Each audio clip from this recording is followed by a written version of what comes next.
What is going on, everyone? Welcome on into Sports Talk with Bros. I'm such a loser. I really am. I cannot stop thinking about this baseball team in the middle of spring training. What Nick Castellanos did today, this afternoon, was beautiful. Bryson Stott had 3 hits. Bryson Stott is unbelievable at working professional at-bats. He falls behind 0-1, he falls behind 0-2, but he knows how to perfectly stay involved. Great eye, works the corners, doesn't chase anything, works back into about 2-2, and then what do you know? He's driving the baseball the other way. He's putting the ball throughout the gaps on an 0-1 count. This kid is electric, and oh, by the way, he's making outstanding, ridiculous plays where he's jumping 6,000 feet. Just when Alec Bohm has an inning where he actually did a good job fielding a ground ball. And when he got up there, too, you go, wow, oh, it's a shame. The guy who's about to steal your damn job, and you might actually be shipped out of town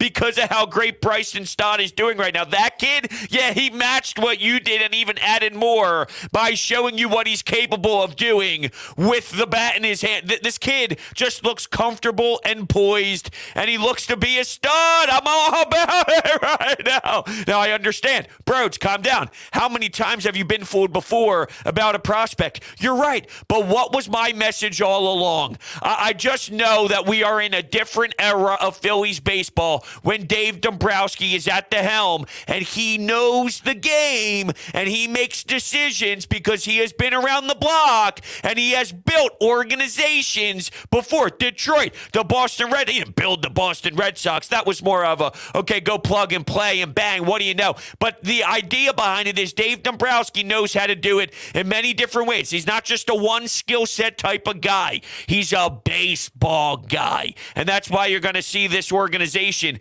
change its ways starting now. We are in a new, fresh, how do you do with this lineup? Think about what Castellanos did today when he sent the ball 6 billion feet into the world, okay, or out of the planet, maybe is the better way to describe it. You know, Bryce Harper, and this is more than just a Bryce Harper thing. Bryce Harper does so many damn things, but it's just the knowledge of what other pitchers are going to have to deal with. 2 outs, Bryce Harper's up, spring training. You kind of think, 2 outs, works a full count, grinds the AB, gets a single into right field with 2 outs. Like, Bryce, or whatever. Now you have to face Castellanos. Then Rhys Hoskins is going to be following him. And JT. And I'm thinking about, in my mind, my vision, what I see this lineup being built out to be, which is Gene Segura in the 2-hole. So, when Bryce Harper, say there's 2 outs in the inning, Bryce Harper grinds an AB, makes you really work very hard out there on the bump. It results in him getting on first base because Bryce Harper knows what he's doing. And now you have to see Castellanos, Rhys Hoskins, JT. It's going to be insane. Good luck. It's going to be living hell for some of these guys. Now, when you look around the New York Mets, if it's DeGrom, if it's Max Scherzer, sure, they know how to counter. They're dogs. They're wired differently as well. So there are some selective group of people who may have some sort of success because they're asinine and they don't make any sort of sense and they're the best to ever do it on the mound. Majority, though, oh, no, I prefer tomorrow night, guys. Oh, what's that? It's game 1 of the series? It's going to be a long couple days. Oh, what's that? Broach is going to be screaming his damn head off at the top of the Citizens Bank Bar. Yeah, maybe. Opening day I will be. Speaking of opening day, by the way, this is a perfect time to let everybody know out there that on Broads Media, Twitter.com or the Twitter app, I don't know how many people utilize the desktop for their Twitter, although I do, and I think that there's actually a lot of people who do, so maybe I'm wrong, but I feel there is. Anyway, the moral of the story and the most important details is pinned to the top of the profile at Broads Media. You can retweet the tweet that's pinned, follow the account, and on April 1st, You have an opportunity to win 2 tickets to opening day. Citizens Bank Park, day 1 of this massive lineup that's going to rake and hit bombs basically every single at-bat. Yeah, that Citizens Bank Park with this roster right now will be playing, and you can be there. Twitter, @Broads Media, pinned to the top of the profile. Follow the account and retweet it, and that's all you need to do to enter. It's a no-brainer. I'm excited for all of you out there. And there's a little rumor that there might be another giveaway for a second pair of tickets next week as well. So just be prepared to get your ass over there and do what you need to do. So Castellanos was down 0-2, battles, makes it a full count, puts it in the gap for a double. JT Real Muto's giving us hustle doubles. Bryce Harper a couple games ago against the Toronto Blue Jays, 2 bombs, 3 total hits. It's scary. Rhys Hoskins has showed what he's able to do. It is a ridiculous thought what this lineup is capable of doing in the regular season. I'm not overreacting. I'm not pretending as if this is the pitching that's going to be on display in the regular season. But the difference is the way that the franchise is built right now, you actually have major league boppers. I mentioned this before, but Jankowski, Nick Maton, Luke Williams, and the Phillies, with all due respect, what are we doing here to tweet out some sort of tweet for Luke Williams thanking him for everything? Was there a nice moment where he had a walk-off? Absolutely. Was there a time maybe 2 months ago or so? It was probably before 2 months ago. But I was sitting there on my couch in the basement, eating some cookies and cream ice cream out of the gallon, going nonstop until I felt like I was going to throw up because I put myself in a food coma watching Luke Williams highlights. Maybe there was. But in what world are we doing this Phillies Twitter account where we're giving him this massive thank you? Come on now. This isn't Chase Utley. It's not Ryan Howard or Jimmy Rollins. That's what I felt I was getting when they put out that tweet. What are we doing? Do a better job. But those type of players play way too much. Kyle Schwarber's legit. He's hitting bombs. He's raking dingers galore. I wonder what they're going to do in that 2-hole. I really am. I'm fascinated. There's so many options. I'm fascinated with what they do with Bryson Stott because we know that service time is always going to be a conversation, but he deserves third base now. The way Didi has been swinging the bat too, he's my X factor. And I brought this up, I think it was on social media, and I was kind of getting ripped a little bit because I used the word X factor. And the response that I got was, no. The X factor is if the meat and potato guys that you brought in here can swing the bat and murder the baseball, that's going to be the difference in you being good or not. And obviously, no doubt about it, it's like the Sixers, Joel Embiid and James Harden. It's going to be about them, but the X factor could be Tyrese Maxey or Tobias Harris. That's the guy that adds a secondary layer to what is special about your group, to what your brand of baseball is going to be. Didi sliding in the batting lineup at a 7 or an 8 at that type of rate, who can maybe give you 20 to 25 bombs. That's the X factor on how far you can go, on how much harder it is for the pitcher to roll through your lineup, where 8 can be Didi Gregorius, who seems to be significantly different from what we saw last season, and same with JT. I don't want to simplify things too much, but I think an area of this could possibly be one word: health.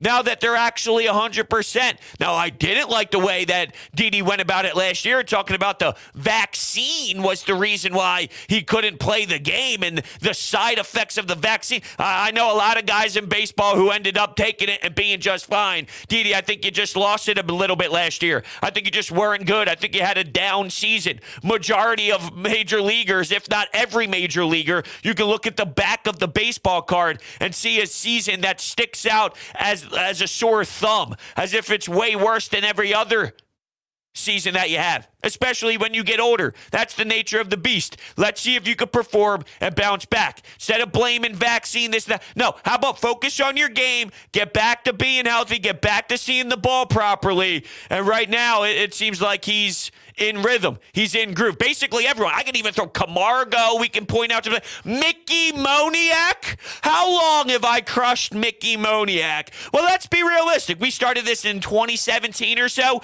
Pretty much since the day my man got here, we annihilated him and ripped him apart because there were times where he looked completely overmatched. And let's be real, the Matt Klentak era is dealing with a lot of players who, suck, if we're being honest. I don't know what Mickey Moniak is going to be, but knowing Odubel Herrera's scenario right now and knowing the franchise wanted to do a platoon in center field, Vierling has earned a chance, no doubt, and he's a right-handed bat. Mickey Moniak playing center field. I'm not going to tell you that he's going to stand in that box and do what he's doing now against the New York Mets in their rotation, against the Atlanta Braves, right? Because it is going to be completely different, and there's such an insane, massive jump that's going to occur. I'll use the same logic to Bryson Stott. Right now, I'm jumping up and down, going bonkers watching him get 3 hits in a game, watching his defense, and just watching his approach and how smooth he is in the box, his swagger. There are a few pitches that I feel are over the plate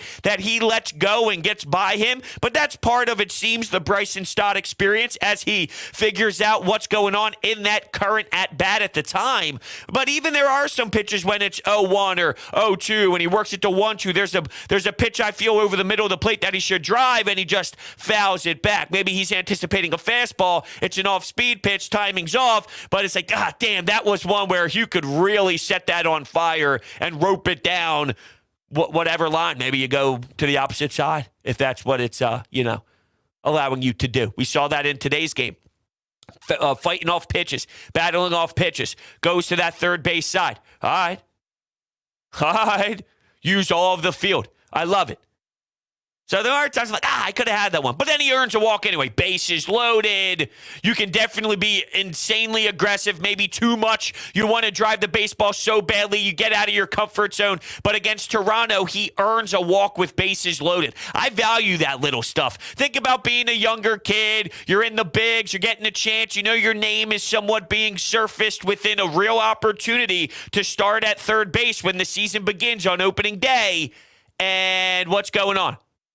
You're earning a walk when I know in your head all you want to do is crush it. All you want to do is make great contact, barrel it up, put it through the gap, or even try too hard to smash a homer, and now you're striking out because you're just putting too much emphasis on it. Nope.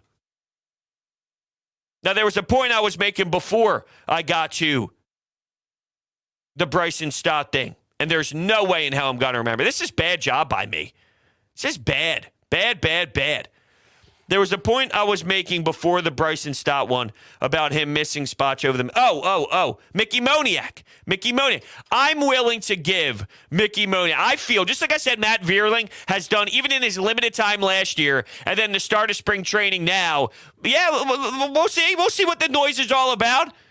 I'm not going to tell you I'm living and dying on Matt Vierling, but I feel that there's been enough generated how do you do based off of his play that, all right, we'll see. Well, because we know they want to do a platoon in center field, and Odubel was going to be that option, and right now he can't be. Let's see what Moniak's got. This is the highest his high has been. We've seen moments flashed. We've seen power here and there, but this is the most we've kind of seen the biggest rise. This has been the biggest spark. This has been the loudest noise. Is there something he could do by taking this and running for it? Is this the best little excitement we'll ever have out of Mickey Moniak? Is it going to be us falling flat on our face because the moment he sees real big league time, he gets too much adrenaline and too much emotions towards it where he'll just never be able to perform? I don't know. But this is the best I've seen Mickey Moniak to this point. And, 0-2 count, driving it to right field off the wall. And I mentioned this on the last show, too. As much as I give him living hell over the years, there's something to be said when he actually connects and when he gets going and he fully sees that ball and does some nasty things. It's kind of a beautiful swing. It's kind of a really nice cut. It's actually appeasing to the eyes. I'm appalled. Is appalled the right word? No, not even a little bit. Let's get the formal definition. Appalled. Horrified. No, see, terrible job by me. That's 0 for 2. You know, I'm down 0-2. But just like Bryson Stott, what I can do is I can keep battling. I can stay up there and force you to throw a lot of pitches my way. And here I am with good eye. Seeing the plate the way I know the umpire's calling it. Just like my prime. My prime? Little League Broads, catfish hunter, they called me. Even though I was behind the dish and not on the bump. I was a 9-hole hitter. Hell of a defensive catcher, though. There weren't many balls that were getting by me to the backstop. That's for damn sure. Want to see how many district jackets I got? Look, if the Phillies need some help because of the loss of Andrew Knapp, I just feel that it's possible if they gave me a buzz, I could do a few things to help out the team. That's all. Locker room guy. Like Nick Castellanos today. When he had on that headset, and he was getting asked questions by the broadcast, and he's in the dugout, and he's talking about his time and the things that he's learning throughout the league. Even at this point in his career, there's still so much to kind of work and gather and really just keep continuing to add to their game, right? When you're talking about pooling the ball. It was fascinating to hear Nick Castellanos. I do feel that we are going to fall in love with his personality. But as guys are coming back to the great play out there, butt smack on the ass. Just mid-conversation, continues to keep it within flow, though. You hear Tom McCarthy kind of chuckling. There's so much to be said about the clubhouse culture compared to guys that we've seen in the past. And it's funny that I'm going to bring this up because there was a meme that I saw yesterday of Will Smith. I don't know if you guys heard. I don't know if you guys missed the news, but Will Smith, wait for this. He walked up on stage at the Oscars and he smacked Chris Rock. What? I know. I'm just as surprised as you. If you're hearing this for the first time today, if there's no way you saw it out there, shocking news, right? Unbelievable. Unreal. It's only been talked about on every single damn station of every single radio dial, on every TV channel, on every social media platform, on TikTok and I'm sure you heard it. But I saw Carlos Santana as Will Smith and Chris Rock. The TV's in the dugout. Oh, that's what we used to have to deal with. Not anymore.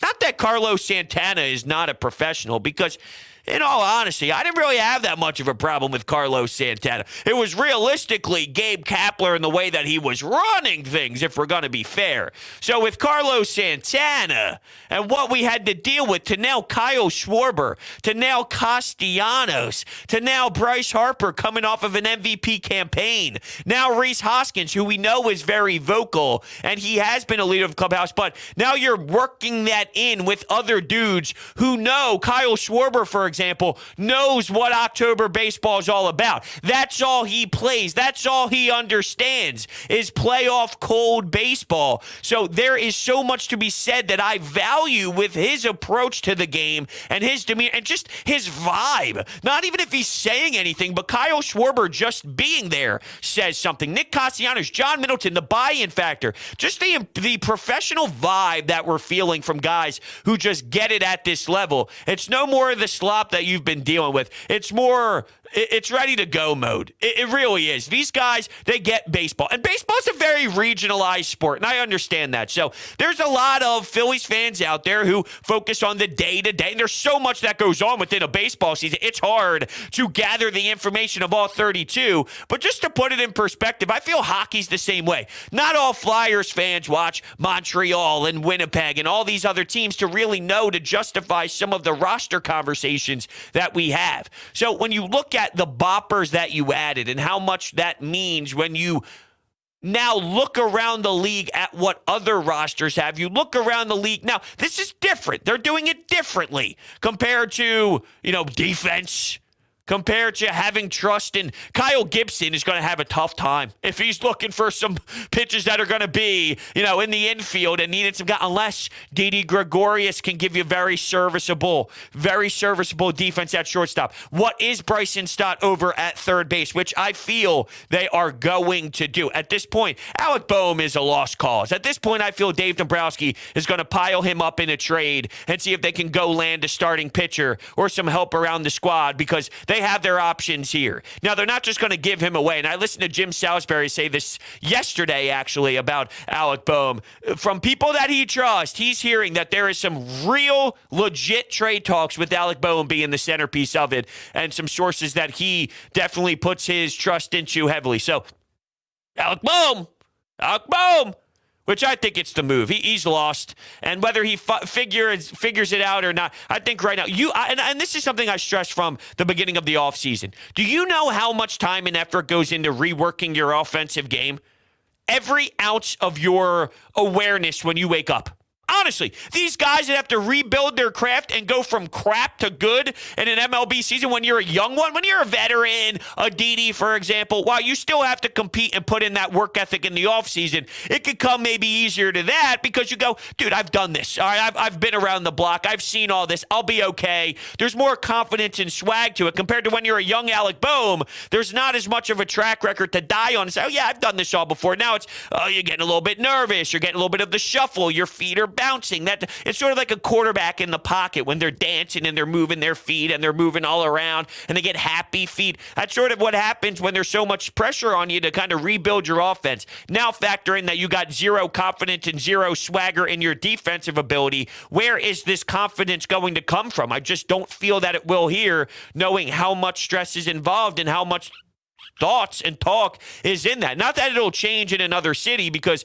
they will be aware, but there will be more of a growing pain and more of a patience with the prospect. We're dealing with that now at the Flyers, right? Owen Pickett was traded for Claude Giroux, and he was a first-round pick at the top of the NHL draft, but he wasn't really panning out with the Florida Panthers. Flyers fans understand that. They go, we'll give him time. We'll see if he can blossom into something. We know that there's a skill set in there, so there's more time to let players digest and give themselves a chance to rework themselves in new city. Maybe that's the case for Alec Bohm. But when you hear Jim Salisbury speak about it, the thing with Bryson Stott, though, that he mentioned, which I understand completely where he's coming from, he could see it many different ways. He could see them utilizing the service time and making sure that that's number one on their agenda. But he wouldn't be surprised either if they just give him the nod and say, hey, Bryson Stott, it's time for you to get that everyday position over at third base and start giving yourself that, that mindset. Although, remember, Castellanos was taking ground balls at third base when he first got here. He just wants to play, man. You could see it. You could see it. The way that his intensity is, the fire. Bryce Harper had fire. He's complaining with the strike zone when he strikes out on a third strike call in spring training, giving the whole wave back. The whole get out of here. Kyle Schwarber's laughing in the dugout. Yet how ironic that a few at-bats later for Kyle Schwarber, he dealt with the similar situation and he's pitching too. You could see the level of disgust. But the fact that it's spring training and Bryce Harper's getting that type of edge to him, that type of attitude, first off, we know about his dog mentality and the way that he's just head down and he never takes anything off. He's in like an 11-1 game where the Phillies are losing. He'll dive headfirst into foul territory, into the padding to make a play when it's the 8th inning in an 11-1 game if he's still in there, if they didn't yank him prior to that to give him some rest. That's just the way that he works, and that's why the results are what the results are, which is National League MVP. He crushed 2 homers the other day.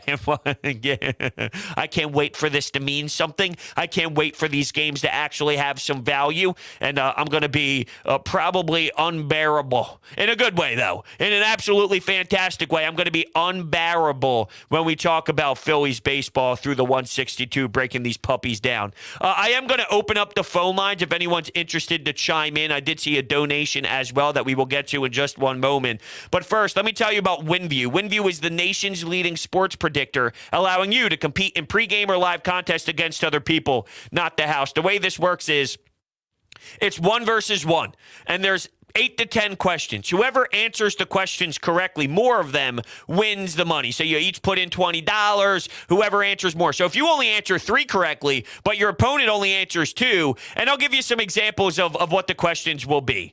Let's use the Sixers as an example as we're gearing into the playoffs. Let's say the Sixers are playing the Boston Celtics. Will Joel Embiid outscore Jason Tatum? Will the Sixers have more rebounds than the Boston Celtics? Will the Boston Celtics win by 4 or more points? Will Jaylen Brown score 23 points or more? Will Tyrese Maxey have 8 or more assists? So these are the type of questions that they ask. It's very unique. You're not betting against Vegas. You're not betting against the house. The link is down below in the description, winview.tv/Broad. Sign up utilizing that link. It will help me out tremendously. And yeah, it's great. All my friends are addicted to it. We can't stop playing now. And there's more than just money side of things. You can play for free just to get your feet wet, to kind of understand the ins and outs. And once you recognize that, you're winning, this is great. It's sort of a 50-50 chance. You don't have that when you go against Vegas, all right? They manipulate this. It's 1 versus 1. The cards are in your hands. Answer those questions correctly, and boom, you're cashing out. winview.tv/Broads. So there are open phone lines now that I will open up the phones if you are interested in hanging out and talking some Phillies baseball with us at 856-442-9805. 856-442-9805. The phone number is now open. Christian is donating $5. Super stoked for the season. Offense going to be insane. Bullpen might be an issue, but Sir Anthony, Knable, and Familia will help. I'm excited. Yeah, so I like that you brought up the bullpen and just pitching in general, Chris, because I do have a whole section in my notes right in front of me on some guys that I definitely want to speak about. Thank you so much for the $5, Chris. I greatly appreciate it.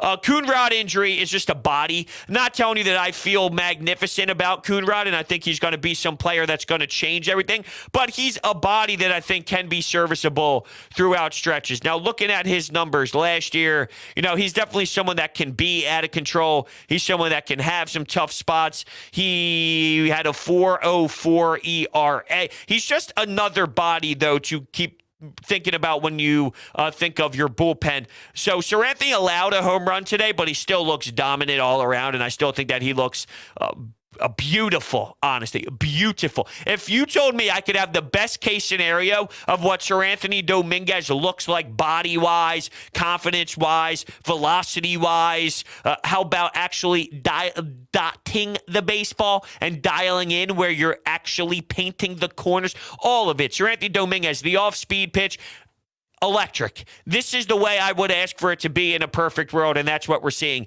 even with the home run. Knable, a second 1-2-3 inning. It seems whenever he gets his number called, he's focused and executing great. Han had 2 strikeouts. Familia had 2 strikeouts. See, the difference, though, between last year and this year is, even if you do have some hiccups with your pen, and I don't know if it's going to be as awful as it's been the last 2. Honestly, the last 2 have been so historic, specifically 2 years ago, but last year there were a lot of blown saves. It just wasn't as traumatic as the season before, so it felt a little bit sweeter, but there were still so many problems, and it was still such a tough watch consistently. I just feel that it was so aggressively terrible that there's no way in hell when you take flyers on one-year guys that's the pace of ugliness that's just going to continue to happen, right? I mean, Hector Neris, elite pace of blowing saves. When he did move to that 8th spot, though, dynamic, shutdown, unreal, game-changing, some would say. Hector Neris, I mean, he was one of my guys.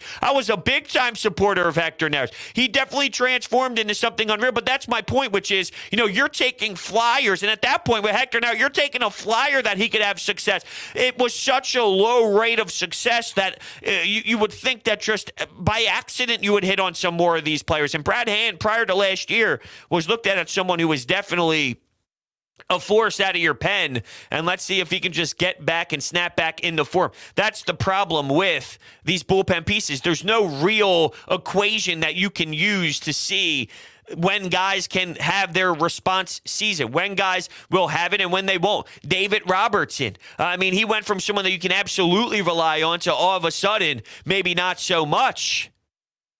It just happens. And then sometimes guys have that 1 year, and then they're good again for 2, or they're good again for 3. As much as I ripped, not really ripped, but Jansen, for example, was a guy that at one point in his career was wow. And then the narrative all of a sudden is he can't do anything anymore. A hefty price tag that I don't think the Phillies were willing to necessarily spend on a guy like him. He goes to your division with the Atlanta Braves, but there is still more left in tank. And at one point I thought maybe there wasn't. But I did a bit more research on what he was capable of doing and what there is left in the tank for him. And based off of last year, that is, there's something to it. Now, my fiance is sending me TikToks. Here I am, working hard to pay the bills. Speaking about Philly, spending all my hard-earned time, and I'm watching the game, and I'm pouring all my emotions so I can keep the roof over our heads. And here she is. She thinks it's all fun and games. Here she is sending me TikToks as if I don't have a job to do, as if I'm not here, to give the people what they need, which is deep Philadelphia Phillies baseball talk and analyzing spring training at-bats and really studying Sir Anthony Dominguez, Brad Hand, and Familia during my afternoons in late March. And my job is to give it to the people. And when she knows I'm down here, the audacity to just share laughs through TikTok, I'm going to have a word. Dave Dombrowski took some flyers on some pieces in this pen. I feel it's going to work out better than it has the last 2 years. It just has to, by a process of elimination of how many disgusting years you can have in a row. In terms of starting pitching, I don't know where we're at. We have an emotional Zach Eflin after his first start back from the injury. You got Aaron Nola, who's a mess, and I have zero faith in. I'm sort of out on Aaron Nola. I have a very short leash, I should say. That's where I'm at. The leash is extremely short to the point where I don't know how much I'm giving him. And the problem is you don't have much other options. And, you're stuck with Aaron Nola trotting him out there every fifth day. So it's not as if you could snap your fingers and replace an Aaron Nola with something so genius and so amazing that I'm going to somehow fall in love with the number 2 guy on your pitching staff. But I brought this up on 97.5 The Fanatic over the weekend. And is it possible that during the year, and maybe this isn't because of Eflin or Suarez or anybody else really stepping up and demanding that I'm taking over and I'm in control now, and this is where I'm going to dominate and prove to you that I have more in me than you think. It's not so much other guys rising to the occasion, but is it possible that Aaron Nola is so vomit-worthy and Aaron Nola is so trash with 2 strikes and he gives up that one bomb after looking good for 4 innings, but the 5th inning, there's a major blow-up that constantly hurts you to the point where he's now looked at as your 3, where we were questioning how much of a number 1 he was, and that was the always tiring debate in Phillies baseball over the last 3 years was, is he a 1, is he not a 1? It was super tiring because on your staff, he was your 1 in a World Series championship type of discussion in a pitching staff. No, he's not. He's more of a 2 and really maybe a 3. But at the time, it was 2 as the secondary option. Are we going to be in the discussion points at all of, guys, he's a 3. He's a 3. I can't go overboard and tell you that Ranger Suarez is just going to pick up right where he left off last year. In what universe is that something I can do? I can't. But I want to see what he is. I'm not ruling it out. I'm not saying it's impossible. I'm saying Ranger needs to show that because it was such an insane leap that it's more of, okay, that was absurd. That was insanity. You can't even describe that. Something else I can't describe either, by the way, is I know Shohei Ohtani's being mentioned a lot right now because of some of the rules and DH and pitcher and just all sorts of discussions about Shohei Ohtani and him batting and all that. Like, it is wild to think about what he was capable of doing. 40 bombs. You look at the triples, the 40-plus bombs. Looking at the triples, his ERA, make it make sense. Well, Ranger Suarez, elite closer. He's giving you complete games. He's never faced. He's adding another pitch to his repertoire, which was always going to happen. If there was ever a time where he needed to put more into his repertoire so he can dive deeper into his bag of tricks, it's if you're going to go from pen to starter. You got to keep these hitters on their toes more. So how electric is that added piece? How electric is that added pitch that's going to need to work? It's such a hard expectation, I guess, to demand out of a kid, knowing the jump was to so extreme, was to a point where no one in a billion years could have ever seen that happen. So what are fair expectations for him? I think fair, honestly, for right now to begin the season is a reliable starting pitcher. For whatever that's worth. If that's 6 innings, 6 2/3, 6 1/3, I think that's what I can at least reasonably expect from the floor surface on him. Getting back to a point that we kind of got to, though, maybe 5 hours ago, it seems, when we've been breaking this down. The bullpen. I think it was actually from the $5 donation that we got from Chris, where it was the bullpen still might be an issue. I don't think I got to finish off that part of my thought process because I got sidetracked down a different path. But now you have an offense and real boppers that can make up for those deficiencies. So if Aaron Nola allows that one pitch over the heart of the plate, the fastball is leaking over the middle of the plate, heart of the plate, and it gets crushed, or, an off-speed pitch is hanging over the middle of the plate, and here you go. Now it's a 3-2 ball game. And now instead of Luke Williams and Nick Maton, you have a Nick Castellanos or Rhys Hoskins. Rhys is a killer. He really is. You look at his numbers and what he's done in this city, as much as I've had my moments of being harsh on him, and I'll stand by what I've been saying in years past, which is especially not knowing what you were going to have in Schwarber and knowing that Dave Dombrowski was going to be able to land both of these guys. Prior to that knowledge, I'll stand by the thought of trading Rhys Hoskins for value and being okay with that.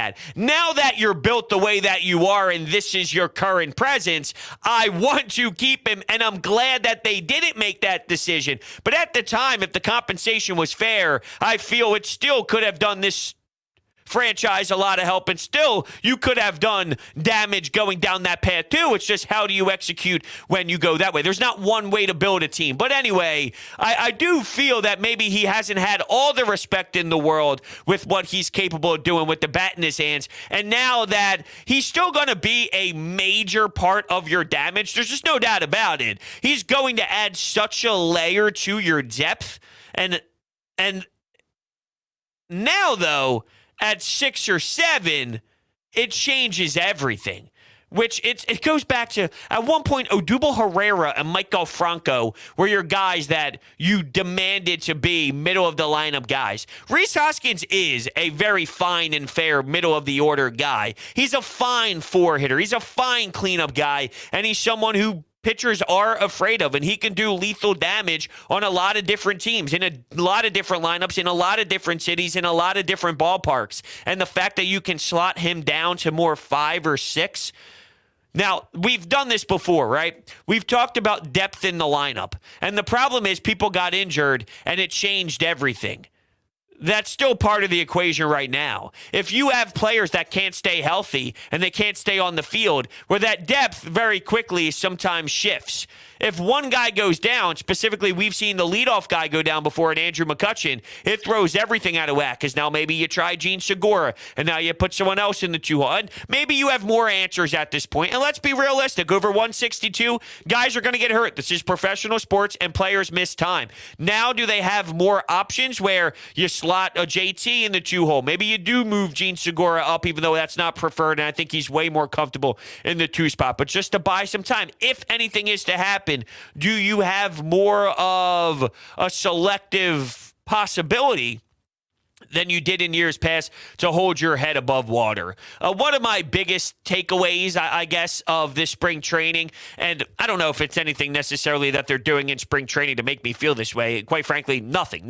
This doesn't relate to what I'm about to say at all, but I just feel it's so damn important. Even though it's a long journey and July feels a lot different than March, or July feels a lot different than April, I feel starting off the season really hot and just feeling that swag and everyone feeling good about themselves, even though it's a long year and there's an adrenaline rush that's going to occur based off the excitement level and how everyone in this damn town is ready to blow the roof off of Citizens Bank Park. That made no sense at all. I'm an idiot. I'm a dope. I'm an asshole is really what's going down here.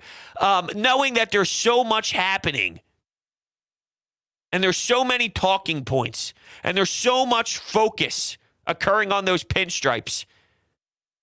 If you can feel that rush and start the season off with like a 10-5 record in your first 15 games, you can win a couple series early where you sweep, even though, let's be real, you sweep the Braves, right? That seems to always happen. You sweep the Braves early, you're fist pumping, you're smelling yourself, you're seeing Braves fans in the comments section, and then by the end of it, the Phillies collapse. They lose the final series of the season. They just miss the playoffs. They go through an epic downfall that we saw under Gabe Kapler. The list goes on and on and on and on and on and on and on. Now, though, there's a different level of professionalism in that clubhouse. Jim mentions in the chat that the DH will keep guys fresher this year as well. Great point. Great point. Guys did get banged up, and sometimes it's just out of your control. Sometimes it's playing a lot of baseball, and once you hit a certain point, your body starts to break down, knowing that they're going to use, just like every other team is, because that's how the analytical data has really started to have people incorporate the DH differently over the years. You're going to see Bryce not play in right field but still have his bat in the lineup. JT behind the dish won't be logging in as many innings as he has in years past, where he now gets some DH time. Schwarber, Castellanos, Reese Hoskins.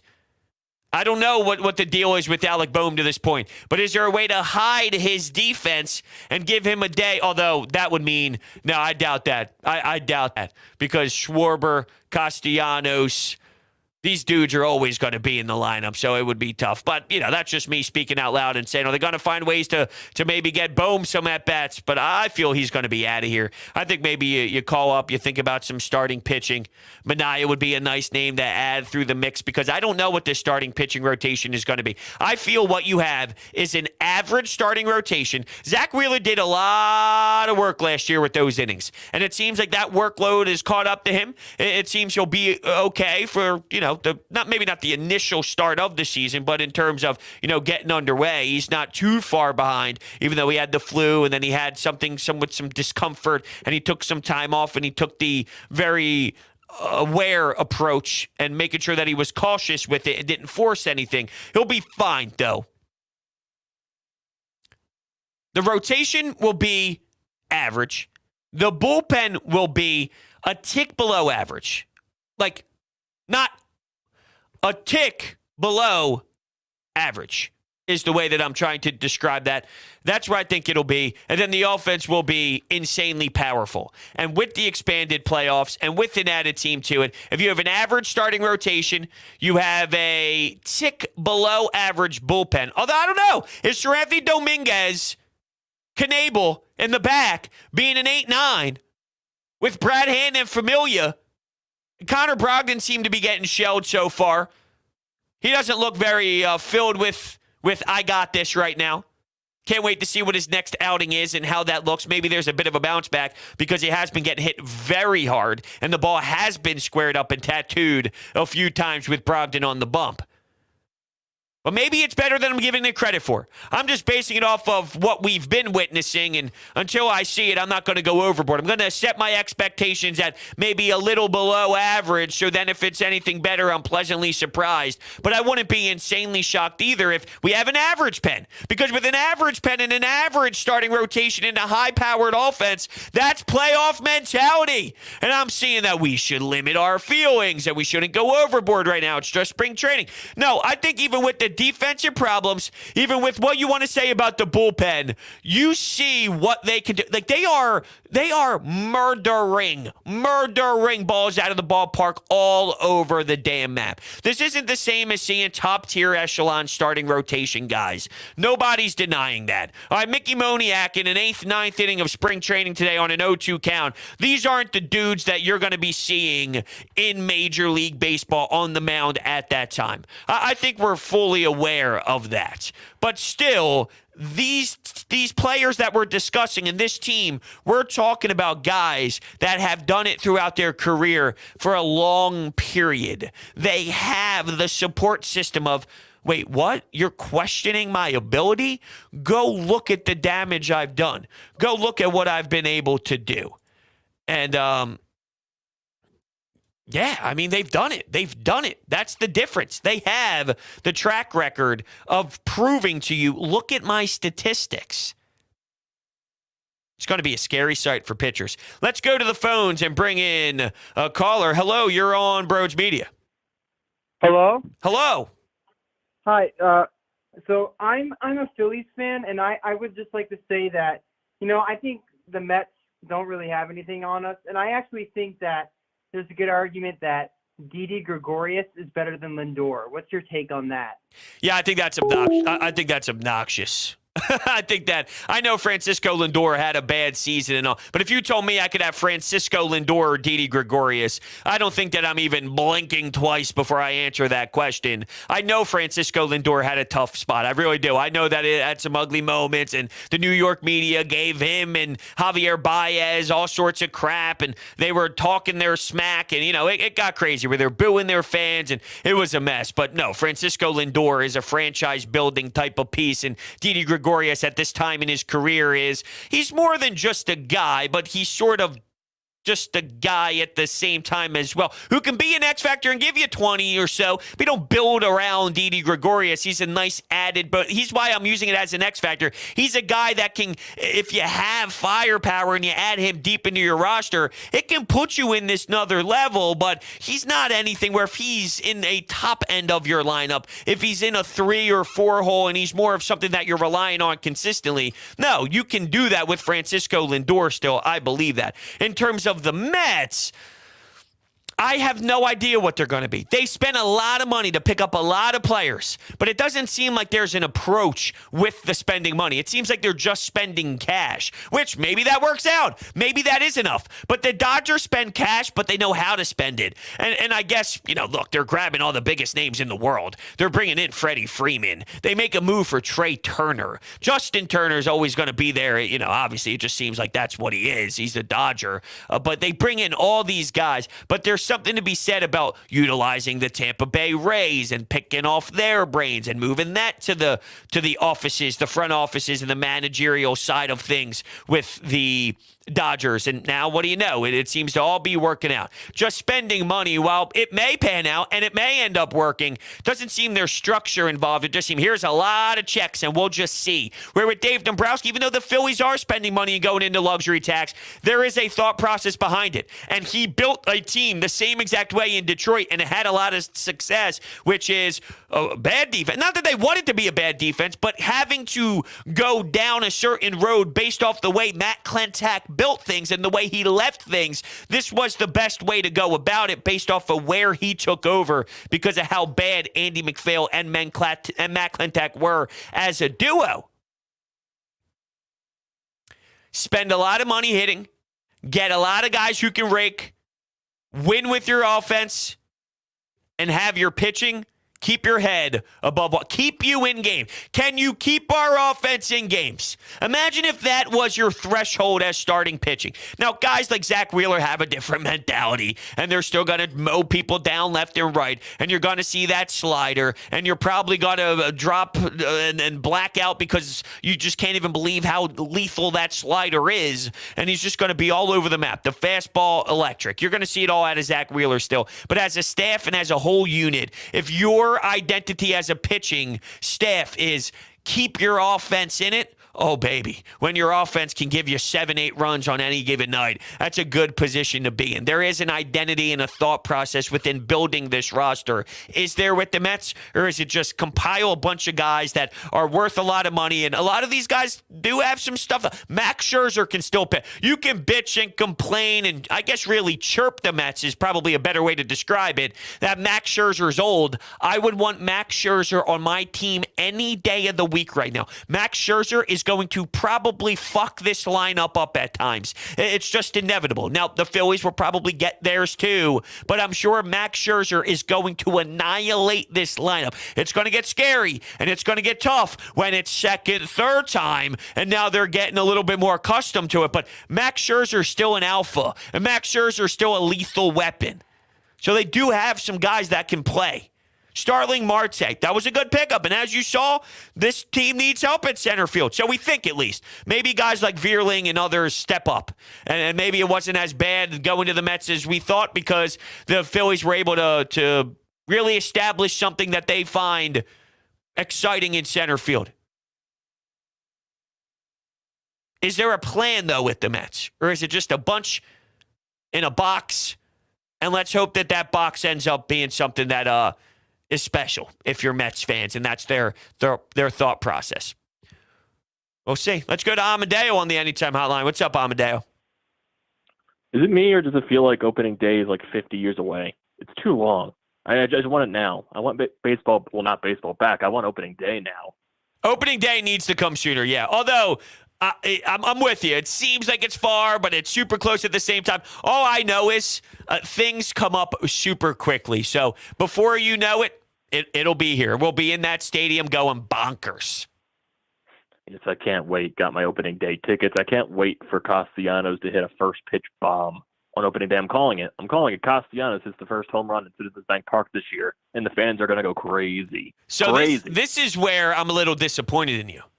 Because that means that Schwarber didn't. That means that Bryce Harper didn't. Now, Gene Segura, okay, fair. Maybe he earns a walk or he gets a single. Nice through the middle of the field, right up the middle, beautiful. But that means that Harper didn't go yard his first at bat. Is that a bad thing, though?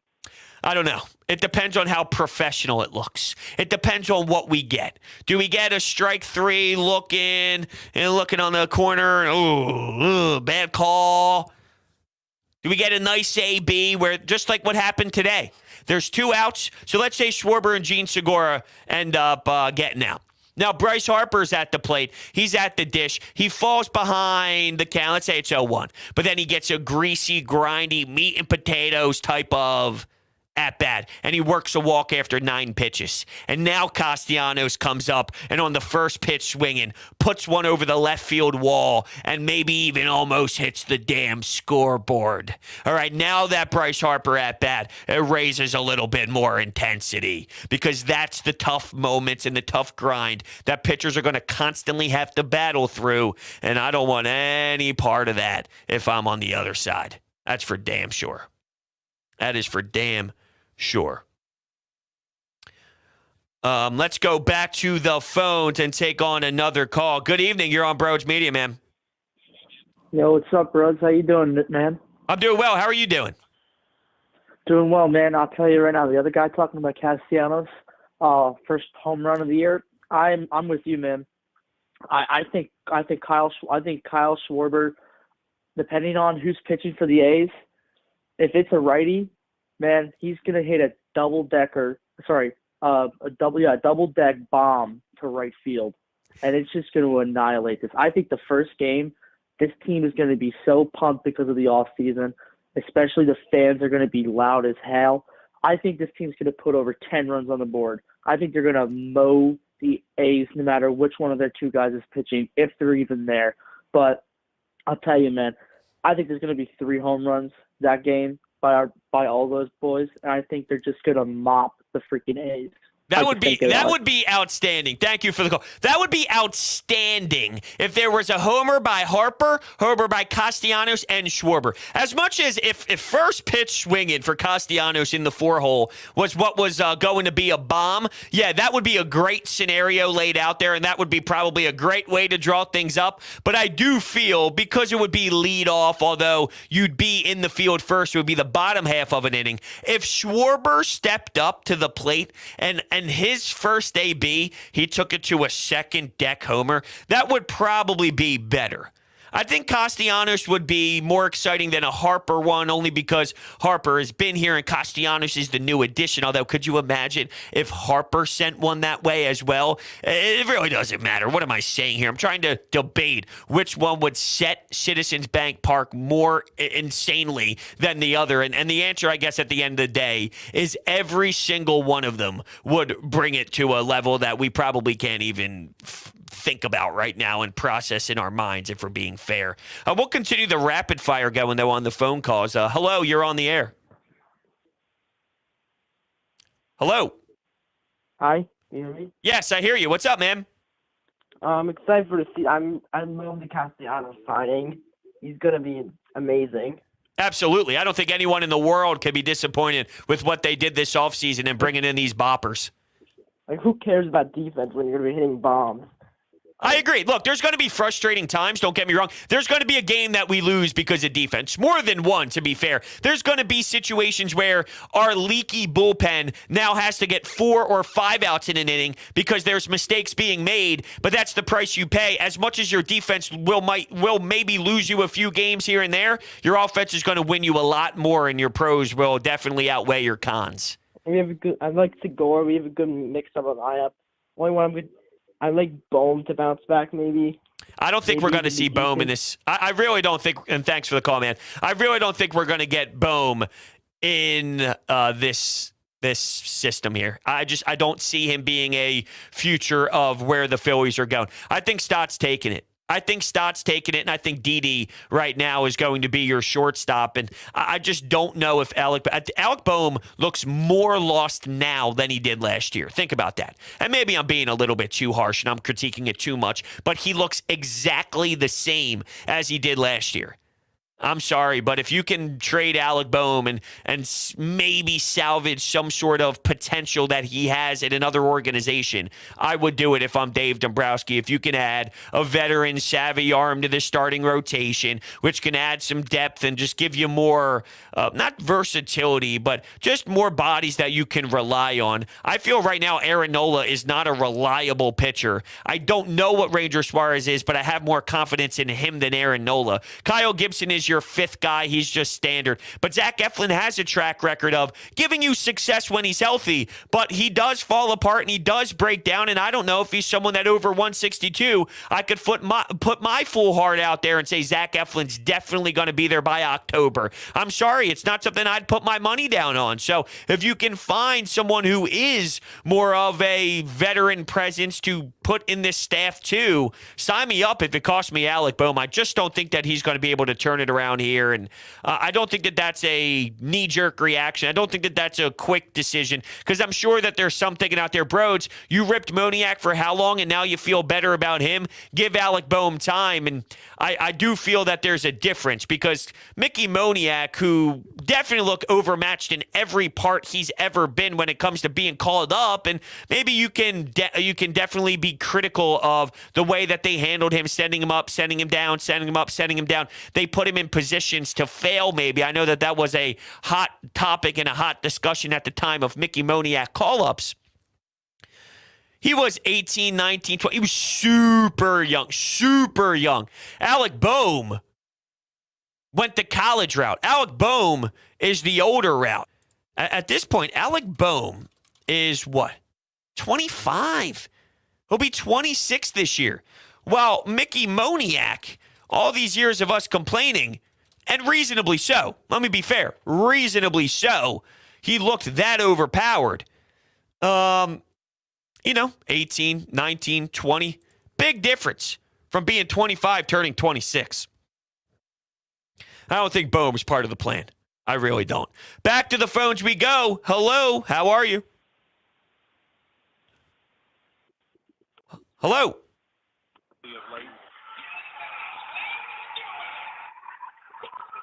Yeah, I got nothing for you.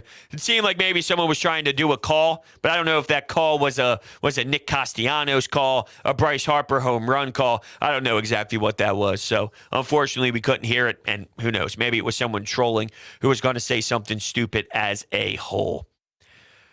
I have a feeling, this is from Ethan, that the energy will be back in the park for the first time in 10 years. There was energy there last year. I don't want to downplay the energy that we had at the ballpark last season. Let's be fair, all right? I mean, I remember, and I'll actually never forget it because it was that awesome of a time, when the Phillies swept the Mets on that Sunday. That place was so crazy. I hosted on the Fanatic after that game was over. People were leaving the ballpark, and when I tell you, it was nonstop, full packed lines.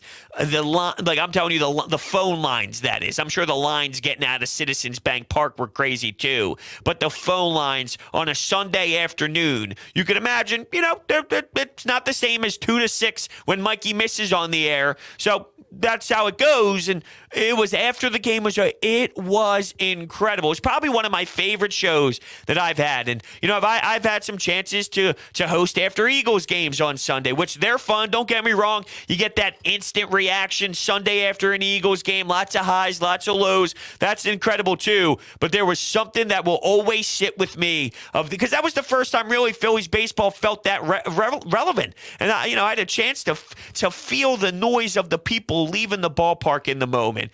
It was outrageous. So there was a lot of buzz last year too. Let's not forget about how insanely exciting there were some moments there, for sure. Oh, Gabriel goes, Harper smacking homers like Will Smith. I'm Team Will Smith, by the way. For whatever it's worth. In case you value my opinion on Chris Rock and Will Smith smackings, I'm Team Will Smith. That's right, we were flipping Broads the double bird. Now, what was that in reference to?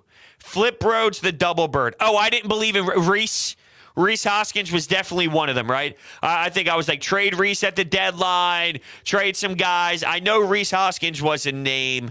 I think maybe it was just anything, though, because I was critical of JT Realmuto, and that maybe he would have a day where he'd have 2 hits or something, but he was clearly hurt. He was clearly not 100%. He took some damage physically, and it changed for sure this season so far in the early spring training, where you can see that he feels okay and his body's feeling more like 100%. No doubt about it. Nothing like flipping the double bird to me.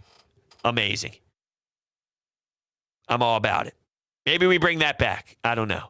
All right, with that, a few things before we shut the stream down. Twitter, @BroadsMedia. We are giving away opening day tickets for the Phillies, pinned at the top of the profile. You hit that tweet, you retweet it, you follow the account, you are entered to win. On April 1st, we are giving away those set of tickets, and a little birdie has told me that next week we'll run a second giveaway for a second pair of tickets. So make sure you stay involved at Broads Media on Twitter. And then if you're new to the channel, make sure you hit that subscribe button, hit that thumbs up button. If you're looking to buy tickets to go to any game, get your tickets. SeatGeek promo code BROADS gets you $20 off of your purchase. It's a no-brainer. It eliminates those fees. So get yourself to a game today. And then TikTok @Broads Media as well. That's what I need to remind you about. With that being said, I had a blast speaking Phillies today. Thank you guys all so much, and I will see you next.